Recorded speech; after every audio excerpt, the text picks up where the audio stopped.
I just passed my 150k Topstep trading account, and I want to break down to you the stats and equity curve of this trading challenge so that you can start passing these challenges as well. In fact, there was a time that I did not do well in this challenge. I lost for 2 weeks straight. So what was the one rule change that I made here that turned the equity curve from going down to up? And this isn't a 2-day or 3-day pass. This took me over 30 trading days. And I want to break down to you risk management plan about how I recommend going about these challenges, and as well as my top 2 tips about once you get this account, how do you end up keeping it without blowing the account? Because 9 out of 10 traders will blow it. So how do you end up keeping it? That's what we're going to dive into. I appreciate if you guys like the video, subscribe, and if you have any questions, let me know in the comments below, and you can reach out to me on social media at MoneyBallAustin. I have no problem helping you out there for free. Let's get into this. Okay, let's get started. So the firm that I signed up with is Topstep. They're the one that I recommend. They're one of the best in the future space. So check them out, Topstep. A link to them will be in the description of this video. So I went with a $150,000 account. It took me about 45 days to pass this. My overall stats were a 44% win rate, going for an average of 2-to-1 reward to risk. After trade management, moving my stop, closing trades, it all came out to be around a 45% win rate, going for a 2-to-1 reward to risk. Okay? Now, I want to break this down because this is a lot more relatable to you guys compared to like what you see on social media of what people doing this in like 24 hours or 2 or 3 days. That's just not relatable, right? People come to me all the time. They're like, man, I'm losing trades. Man, I'm a break-even trader. I'm slowly losing money. Okay, well, I want to break this down to you because I did really well at the start of this, but what happened here and what was this rule change that I had to make, you know, in order to actually turn that equity curve to the upside? I want to break that down for you. And this isn't taking 10 days or 2 days. This took 45 days with proper risk management. Okay, so that's what I want to break down and be more relatable to you guys on this equity curve so that you can kind of see like, hey, this is, you know, the reality of it. By the way, I wasn't trading all of these markets. Like you see Aussie dollar, euro, Swiss, oil, natural gas, like there was like one trade taken. I would say 80% of my trades were on the NASDAQ, gold, and the S&P. All you need is 1 to 3 markets. You don't need to be trading 10 or 20 markets if you're going to be looking at day trades or even like intraday trading, to be honest. If you're looking at swing trading, okay, maybe a little bit more. But if you're looking at scalping, day trading, or just small intraday, then this is what you should be doing, just focusing on 1 to 3 markets. 80% of my trades were taken on gold, S&P, or the NASDAQ, okay? Overall with that 45% win rate. But I want to break down to you kind of the major things that, you know, changed this equity curve from a downtrend to an uptrend and what the adjustments that I had to make, okay? Because it started well, but then it did not go well and I had to make a change, okay? So the first thing that I want to talk about is the number of trades.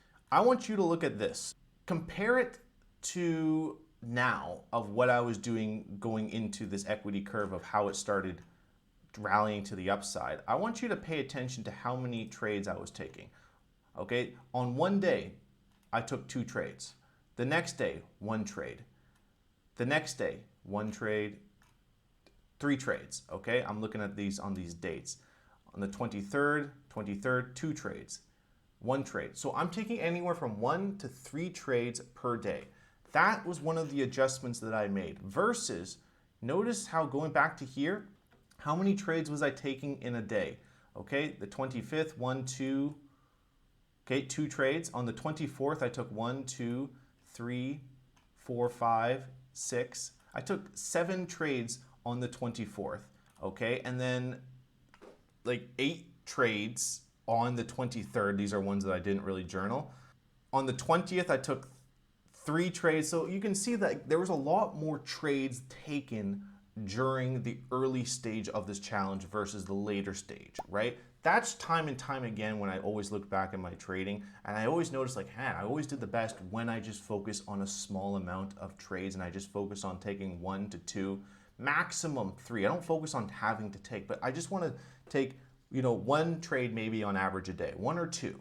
All right, and maybe I scale in or scale out of that position rather than taking 10 trades. Okay, so that was the first thing that I made the adjustment going from a down curve to an up curve.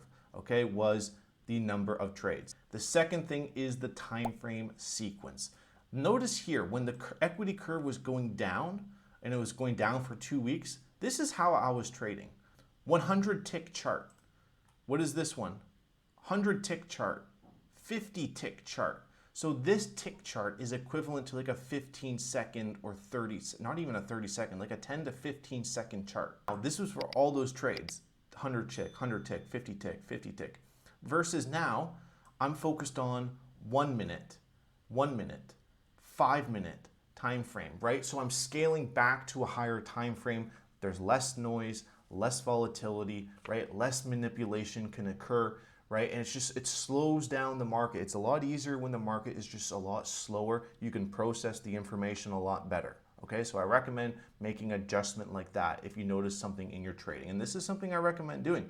It's something I do with all the traders in the program is I break down, if we have an equity curve like this, I break down, okay, what markets were you trading during this time? How is the market performing during this time? What about during this time? What markets were you trading? Were you long? Were you short? What markets? There's like 10 things that I analyze to say like, what were you doing right? What were you doing wrong in this market? How can we avoid this? How can we, prepare it for potentially to occur again and be prepared for it, right? So you don't make mistakes or go into such a big drawdown, right? This is all stuff that I'd work directly with each trader in the Moneyball trading program, okay?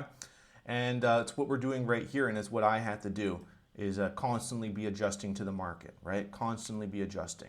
Okay, so the first thing we're talking about is the time frame sequences that I was looking at and the amount of trades. Those were the first two. The third thing I want to break down, okay, is my stop loss placement. Let's go back and look at those trades.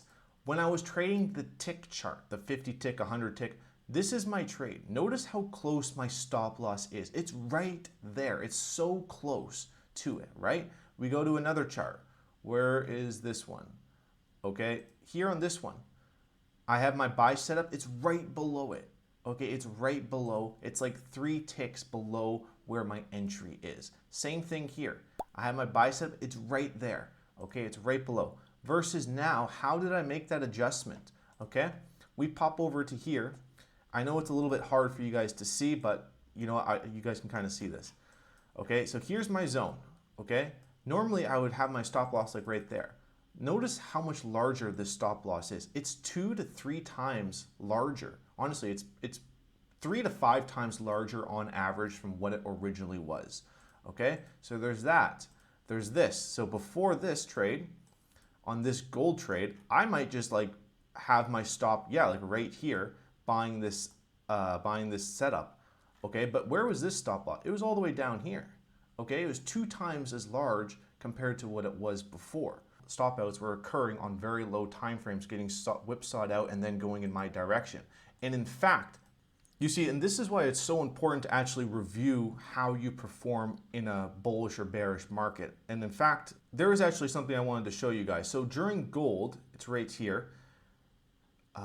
This is when I performed really well in gold, when it broke out of that sideways range to the upside. I performed extremely well during the first 2 days of that rally, okay? But then there was a time period of 4 days I took a total of 14 long positions during this bubble that you see right here. I took 14 long positions and I lost on 12 of them.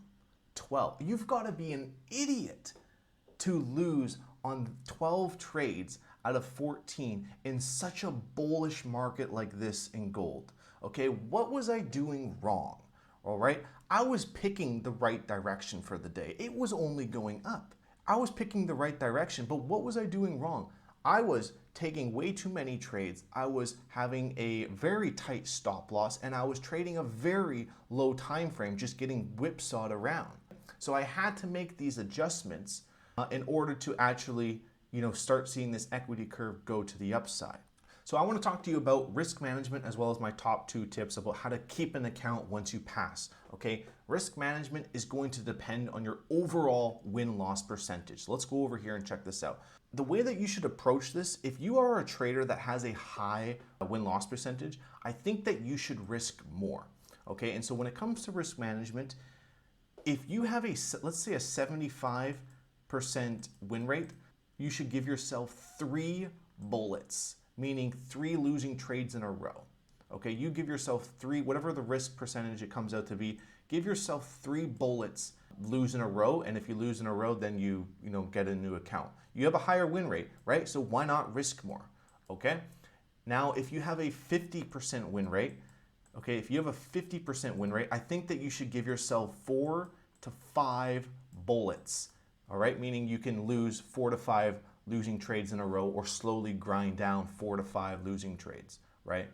Over the course of, so many trades, right? But those are the amount of bullets that I recommend. And if you have like a 35% win rate, let's just go 35, then I think that you should probably give yourself 6 to 8 bullets, okay, of losing trades in a row or slowly bleeding your account. That's how I recommend going about the risk management plan. Okay, depending on overall what your win rate is, because I know people that have 75, but they have a quick take profit. They're not going for 4 to 1s. All right, they're getting out very quickly on their trades. So why not risk more? If you have a 50% win rate, give yourself 4 to 5 bullets, right? You got to play the game. This is all a game, guys. Okay, but once you get an account, I want to share this with you. This was a guy that passed his account. I think he has 250k accounts. Last move. He passed his accounts and I was giving him some tips. Now, these are the 2 tips that I recommend once you become a funded trader. Implement these right away, because I see this all the time. People get their account and they blow their account right away. They never get a payout, okay? So as soon as you guys get an account, I want you guys to take 2 to 3 days off, okay? I understand, right? Your adrenaline is very high. The emotions are high, filled with excitement, right? People think in their head like, oh, once I become a funded trader, I get an account, I have made it, right? This is why I say that there's no naked girl at the end of the tunnel congratulating you, okay? You haven't done anything. All you're high on is emotions and adrenaline, okay? So this is why you take yourself away from the charts for 2 to 3 days, let that come down, because if you continue to trade, you're going to make stupid decisions.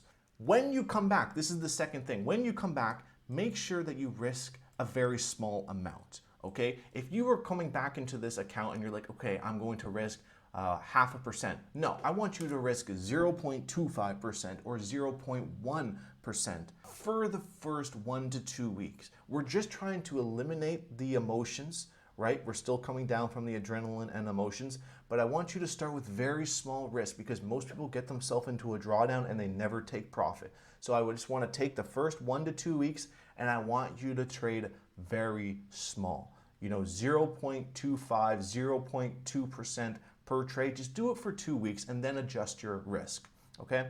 You implement those 2 things and you have that risk management plan of you taking the challenge to get past, and then you implementing those 2 things, you're going to be well on your way to accepting payouts. And guys, this is the first of many, I'm sure, of taking these challenges and passing, and maybe doing challenges with you guys and passing them together. But hey, I would love to work with you guys directly in the Moneyball trading program. That's something I pride myself with, is working directly with each individual trader. So I'd love to have you part of the program. If you guys want to check out Topstep, I will have them in the description below. I will see you guys later. In fact, if you want to see my trading strategy in 30 minutes or less, it's above my head right now. This is the exact strategy with this challenge. So I will see you guys soon. Cheers. Bye-bye.